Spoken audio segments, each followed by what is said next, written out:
এবার মানুষ নয় বরং স্বয়ংক্রিয় লোহার পা একটানা চালাচ্ছে বাংলার ঐতিহ্যবাহী ঢেকি।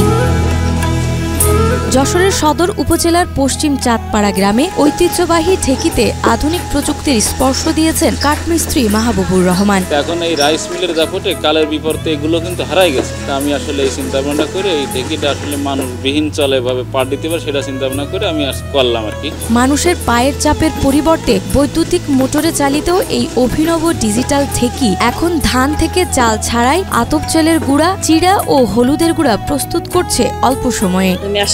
কিন্তু কোনো স্বাদ পাই না, ফিটে খুব ভালো হয় না, সব রকম ফিটেও হয় না, তাই আমি সেখানে চাল গুঁড়ো করতে হয়েছে। আগে যেখানে সারাদিন পরিশ্রম করে নারীদের ঘাম ঝরাতে হতো সেখানে এখন আধা ঘন্টাতেই শেষ হচ্ছে একই কাজ। মাহবুবুর রহমান জানান 2020 সাল থেকে তিনি এই নিয়ে গবেষণা শুরু করেন। বহুবার ব্যর্থ হলেও হাল ছাড়েননি তিনি। অবশেষে 2022 সালে বাবলা কাঠ, লোহার পা, বিয়ারিং ও মোটর ব্যবহার করে সফলভাবে তৈরি করেন এই ডিজিটাল ঢেকি। বর্তমানে প্রতিদিন আশপাশের গ্রামের মানুষ এটি ব্যবহার করছেন। ঢেকি দেখে আমরা দেখতে অনেক ভালো লাগছে।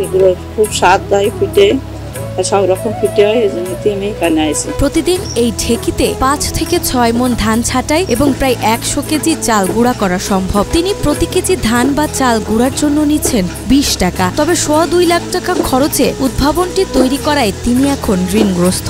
সরকারি বা বেসরকারি সহযোগিতা পেলে আরো উন্নত মানের ঢেকি বানানোর আশা করেন মাহবুবুর। আমার চিন্তা ভাবনা আছে আমি কমসে কম 20টা মহিলার কর্মসংস্থান ব্যবস্থা করবো আর কি সামনের দিকে। তা কোনো সরকারি দুষ্টপুষ্টকতা যদি আমি পাই, সেই ক্ষেত্রে আমার চিন্তা ভাবনা আছে যে সামনের দিকে আরো প্রসারভাবে এবং পরিসরভাবে অনেক কিছু করার চিন্তা ভাবনা আছে। নায়াসিনামাইড ও স্যালিসাইলিক সমৃদ্ধ লিলি ফেস ওয়াশ যা ফেসের ডেড স্কিন সেল দূর করে দেয় দ্বিগুণ ফাস্টার ব্রাইটেনিং। ডিজিটাল ঢেকি দেখতে প্রতিদিন ভিড় করছেন স্থানীয় নারী পুরুষ। গৃহিণীরা জানাচ্ছেন চাল বা গুঁড়ার মানে কোনো পার্থক্য না থাকলেও এতে সময় ও শ্রম বাঁচছে অনেক বেশি। সেই সাথে মাহবুবের এই উদ্ভাবনী কল্যাণে কর্মের সুযোগ হয়েছে 2 জন নারীর।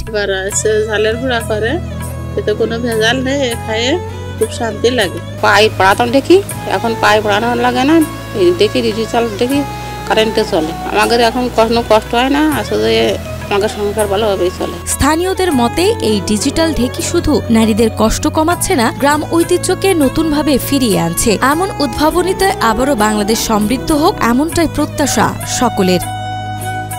নাজমা, মাই টিভি।